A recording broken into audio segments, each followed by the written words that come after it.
عالم سے سنا شیخ صالح العثیمین رحمہ اللہ تعالی، انہوں نے بیان میں فرمایا کہ عرب اسرائیل کی جنگ میں عربوں کو کبھی بھی فتح بولو نا نہیں ہوگی۔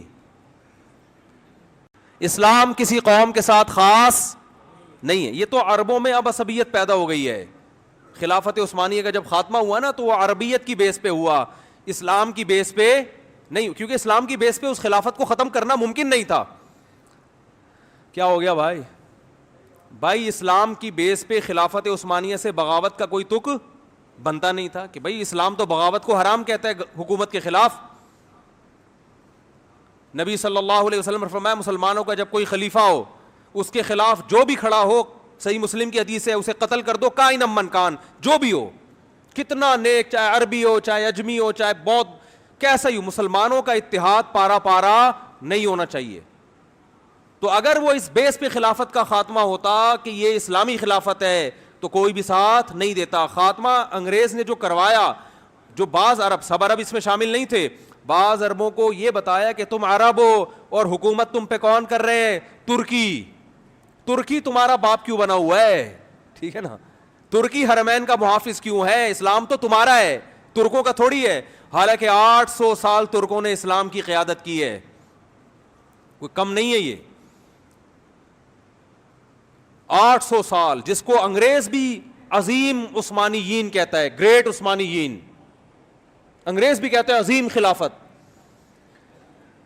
تو اسلام کی بیس پہ یہ میں نے ایک بہت بڑے عرب عالم سے سنا، شیخ صالح العثیمین رحمہ اللہ تعالی، انہوں نے بیان میں فرمایا کہ عرب اسرائیل کی جنگ میں عربوں کو کبھی بھی فتح بولو نا نہیں ہوگی، اس لیے کہ یہ عرب اسرائیل کی جنگ ہے۔ جب تک اس جنگ کو اسلام اور اسرائیل کا نام نہیں دیا جائے گا اللہ کی مدد نہیں آئے گی۔ مسلم اسرائیل کی جنگ کہو گے تو مدد آئے گی۔ اللہ نے عربوں کی مدد کا وعدہ نہیں کیا۔ اگر اللہ نے عربوں کی مدد کا وعدہ کیا ہوتا تو اللہ محمد صلی اللہ علیہ وسلم کے مقابلے میں جو عرب لڑ رہے تھے وہ زیادہ تھے، میجورٹی میں تھے۔ ادھر جو عرب تھے وہ اقلیت میں تھے نبی کے ساتھ، ادھر عرب میجورٹی میں تھے، اللہ ان کی مدد کرتا، ابو جہل کی مدد کرتا، عتبہ ابن ولید کی مدد کرتا، ابو لہب کی مدد کرتا اللہ تعالیٰ۔ آپ صلی اللہ علیہ وسلم تنہا اور آپ کے ساتھ اکیلے ابو بکر، تو بتاؤ دو عرب اس طرف، باقی سارے بولو نا اس طرف، مدد کی ان دو کی نا۔ اس کا مطلب اللہ نے عربوں کی مدد کا وعدہ بولو نا بھائی نہیں کیا۔ کس کی مدد کا وعدہ کیا ہے؟ مسلم کی، اسلام کی، جو قرآن پر ایمان لائے گا اور اللہ کے نبی پر ایمان لائے گا، اس کے لیے عربی ہونا ضروری نہیں ہے۔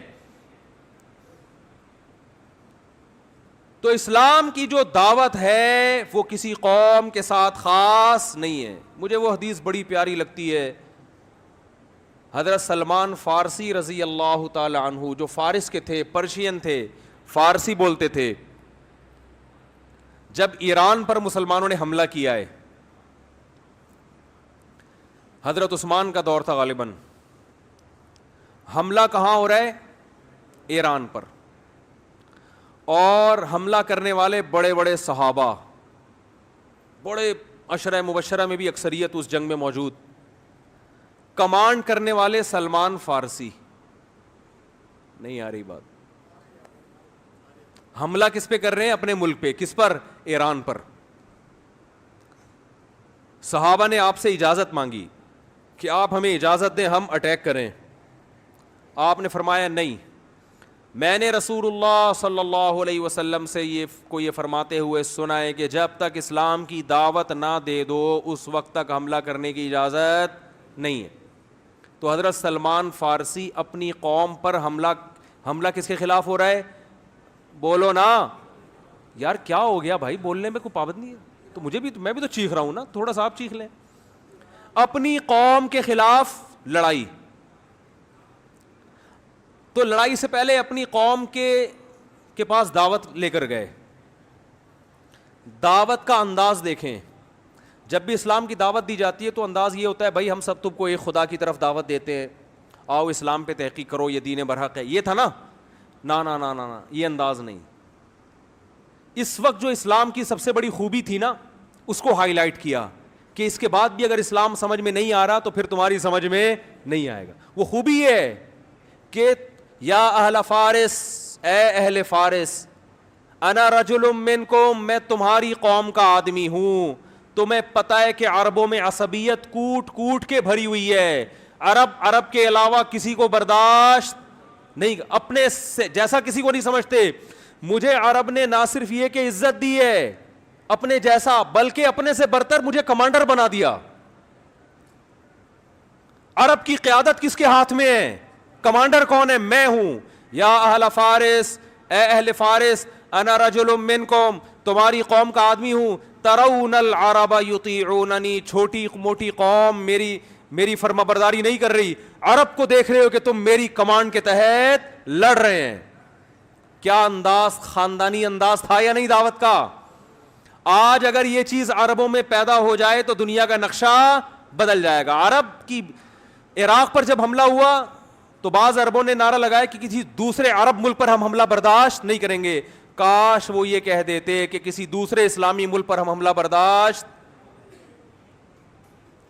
بولو نا، لیکن نہیں نکلتا منہ سے.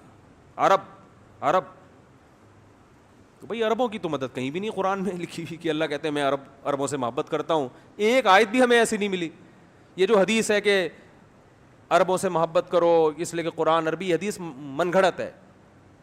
ٹھیک ہے، ہم پھر بھی فضیلت کے قائل ہیں کہ اسلام آپ میں پہلے آیا، آپ نے دنیا کی قیادت کی، اس بیس پر ہم عزت دیں گے آپ کو.